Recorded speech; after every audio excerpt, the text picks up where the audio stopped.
Some twins develop their own private language as toddlers, a language understood by nobody else on Earth, not even their own parents. Other twins report knowing the instant something happened to their sibling from a different continent in real time.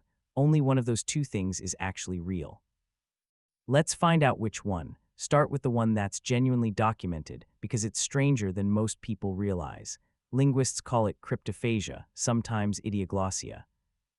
It shows up in a meaningful percentage of twin toddlers before their language fully develops, sometimes lasting long enough that parents genuinely worry their children have invented an entirely separate way to talk. It looks like a secret language. It isn't quite that. Here's what's actually happening. Two toddlers spending enormous amounts of time exclusively with each other during the exact window when speech is forming, mishearing and mimicking each other's imperfect attempts at real words. One twin says an unclear version of water. The other twin doesn't correct it against the adult version. They're not talking to adults nearly as often. They just copy what they heard, and the copy gets copied again. The result sounds invented. It isn't. It's two developing brains reinforcing each other's mistakes, with nobody in the loop to catch the drift. Researchers who study early childhood language have a clean explanation for why this happens specifically to twins and almost nobody else. A 4-year-old talking to a 1-year-old sibling still corrects, models, demonstrates real speech. A 4-year-old twin talking to another 4-year-old twin is just as linguistically unfinished as the person they're talking to. No adult in the conversation. No correction ever arrives. It usually fades within a year or two. Once outside language exposure syncs both kids back up with everyone else. Real, documented. Explainable, not telepathy. Just two kids accidentally training each other on the wrong version of a word. Now the second claim, the harder one. This is where it gets complicated. Stories about twins sensing danger, pain, or death across enormous distances have circulated for over a century. They're compelling precisely because they feel too specific to be coincidence. A twin wakes up in a cold sweat at 3 a.m. The other twin, 1,000 miles away, was in a car accident at that exact moment. Here's the real problem. Nobody can make it happen on demand, not once, not under any real test.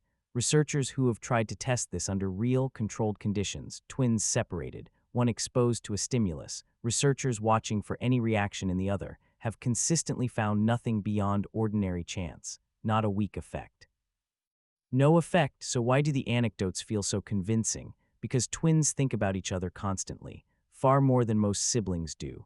That means the background rate of thinking about my twin right before something happens is already high before anything even happens. Now multiply that by millions of twin pairs on Earth, all thinking about each other constantly. Pure chance guarantees some of those thoughts will coincidentally line up with a real event, the same way flipping millions of coins guarantees some run of 10 heads in a row somewhere, purely by volume, with no coin doing anything special. Nobody remembers the 10,000 times nothing happened. Everyone remembers the one time it did, so if it's not a signal crossing continents, what's actually producing the eerie overlap? Twins share something that gets mistaken for a psychic link constantly. They share almost their entire genetic blueprint. In 1979, researcher Thomas Bouchard heard about two men, both named Jim, separated as infants, reunited for the first time in nearly 40 years. What he found became one of the most famous cases in psychology. Both Jims had married and divorced a woman named Linda. Both remarried a woman named Betty. Both named their childhood dog's toy. Both drove the same model of car, chewed their fingernails, got tension headaches at nearly identical rates. Neither man knew the other existed until adulthood. It goes further than that. Both worked part-time as sheriff's deputies. Both vacationed at the exact same beach in Florida. Both left love notes for their wives in the same specific spots around the house. Both drank the same brand of beer and smoked the same brand of cigarettes before quitting at almost the same age. None of it staged. None of it possible to coordinate. Bouchard's team cross-checked every detail before publishing a word. That case became the seed for something much bigger. The Minnesota study of twins reared apart, a landmark research project tracking dozens of identical twin pairs separated in infancy, raised in completely different households. The pattern repeated, not for everything, but consistently enough to reshape how psychologists think about identity itself. Identical twins share nearly 100% of their DNA. That single fact does an enormous amount of quiet, invisible work. Two brains built from the same genetic blueprint tend to produce similar preferences, similar reaction speeds, even similar physiological stress responses, without either twin doing anything intentional at all. Researchers have measured this directly with startle reflexes. Identical twins tested separately, in different rooms, sometimes different cities, react to sudden loud noises with strikingly similar heart rate spikes and pupil responses, far more similar than unrelated people, more similar than even fraternal twins raised in the exact same house. Nothing passed between them in the moment. No text, no glance, no shared room. Two nervous systems, built from matching instructions, hit the same note without ever touching, not a signal traveling between them. Two nearly identical machines, running the exact same code, landing on the exact same output, entirely separately. Here's where it gets stranger, though. Identical genes don't guarantee identical outcomes. Twin studies have uncovered something called discordance. Identical twins, despite sharing essentially the same DNA, can differ meaningfully in personality, disease risk, even measurable brain structure. Some of that starts before birth. Twins don't always share identical positioning, blood supply, or space while developing, and those small physical differences, more room for one, a slightly better position for the other, can nudge two identical genomes down slightly different paths before either twin has taken a single breath outside the womb.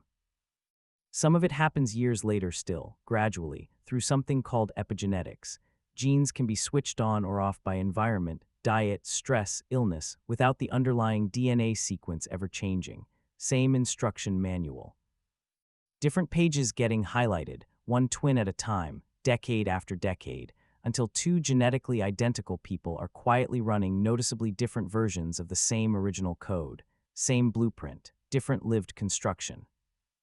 The twins who feel eerily similar and the twins who grow up strikingly different are running the exact same underlying system, just with different parts of it turned up over time. Brain imaging adds one final layer. Scans of identical twins show unusually similar activation patterns, especially in regions tied to emotional processing, when each twin views the same stimulus completely alone, in a separate scanner, on a separate day, with no way to compare notes. Not because information passed between them in the moment. Because two brains built from matching genetic instructions, raised in overlapping environments, light up in matching ways when handed matching input. Fraternal twins make the comparison useful here. Same womb, same birthday, same household, all the environmental overlap identical twins get. But only about 50% shared genes, same as any regular sibling pair, born 9 months apart instead of on the same day. If environment alone explained the eerie overlap, fraternal twins should show it just as often as identical twins do. They don't.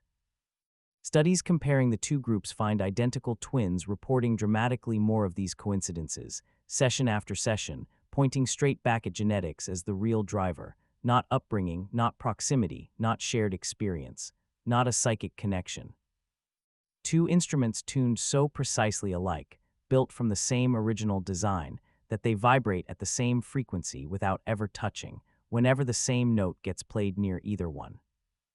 So the next time you hear a story about twins finishing each other's sentences, feeling each other's pain across an ocean, seeming to share one mind between two bodies, you'll know exactly what's actually happening underneath the story, not a signal crossing continents.